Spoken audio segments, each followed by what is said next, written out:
ஆண்டவராகிய இயேசு கிறிஸ்துவின் இனி நாம் மைப்படுவதாக இந்த நாளிலும் உங்கள் யாவரையும் பார்ப்பதிலே மிகுந்த சந்தோஷம். ஒவ்வொரு நாளும் ஆண்டுடைய சத்திய வசனத்தின் மூலமாக நம்மளை நடத்திட்டு இருக்கிறார். இந்த கடைசி காலத்தில் நம்மளை பாதுகாத்து கொள்வது ஒரே ஒரு காரியம்தான், இந்த வேத வசனம்.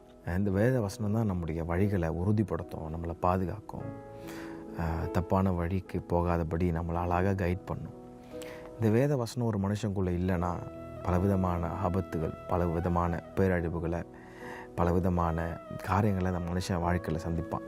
சமாதானம் இருக்காது, நிம்மதி இருக்காது, போராட்டத்துக்கு மேலே போராட்டம். ஆனால் ஒரு மனுஷனுடைய வாழ்க்கையில் ஆண்டுடைய வசனம் மட்டும் இருந்துச்சுன்னு வச்சுங்களேன், அவை பேர்பட்ட இடத்துக்கு போனாலும், அதாவது தாவீது சொல்கிறார், நான் மரண இருளின் பள்ளத்தாக்கில் நடந்தாலும் உடைய கோலும் அது தடியும் என்னை தேற்றும். அப்போது ஒரு மனுஷனுடைய வாழ்க்கையில் ஆண்டுடைய வார்த்தை ரொம்ப ரொம்ப முக்கியங்க. டைம் எடுத்து இதுக்கு உட்காந்து வாசிங்க, இதை ப்ராக்டிஸ் பண்ண கிருபை தாங்க ஆண்டவரேன்னு கேளுங்க. இந்த காலவேளையில் ஒரு ப்ராக்டிக்கல் மெசேஜ் ஆண்டவர் சொல்லித்தர விரும்புகிறார். என்னோடு கூட சேர்ந்து ரோமன்ஸ் சாப்டர் 13, ரோமருக்கு எழுதின நிருபம் 13ஆம் அதிகாரம் 13ஆம் வசனம். ரோமன்ஸ் 13 ஞாபகம் வச்சுக்கோங்க. நான் வாசிக்கிறேன். களியாட்டும் வெறியும் வேசித்தனமும் காமவிகாரமும் வாக்குவாதமும் பொறாமையும் உள்ளவர்களாய் நடவாமல் பகலிலே நடக்கிறவர்களைப் போல சீராய் நடக்க கடவோம் அப்படின்னு ரொம்ப சிம்பிளான ஒரு சப்ஜெக்டை அப்போஸ்தலனாகிய பவுல் இங்கே சொல்லித்தராரு. என்னென்ன சொல்கிறாரு? களியாட்டும் வெறியும் வேசித்தனமும் காமவிகாரம் வாக்குவாதம் பொறாமை இதெல்லாம் உனக்குள்ளே இல்லாமல் வெளிச்சத்திலே நடக்கிற பிள்ளைகளை போல சீராக நடந்து போ.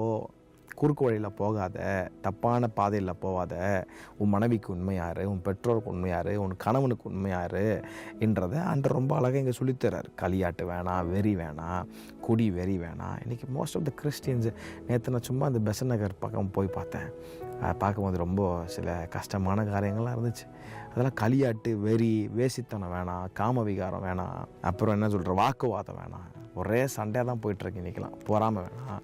இப்படிலாம் டார்க் லைஃப்பில் நீ வாழாமல் ஆண்டவர் சொல்கிறாரு, பகலிலே நடக்கிறவர்களை போல. ஏன் பகலில் நடக்கிறவரை போல் அப்படின்னு சொல்கிறாருன்னா, பகலில் நமக்கு நல்லா கண்ணு தெரியும், நேராக நடந்து போவோம், தப்பான இடத்துல போய் நம்ம முட்டிக்க மாட்டோம். அப்போது ஆண்டவர் ரொம்ப அழகாக சொல்கிறாரு, பகலில் நடக்கிறது போல் சீராக நடந்து போ அப்படின்றாரு.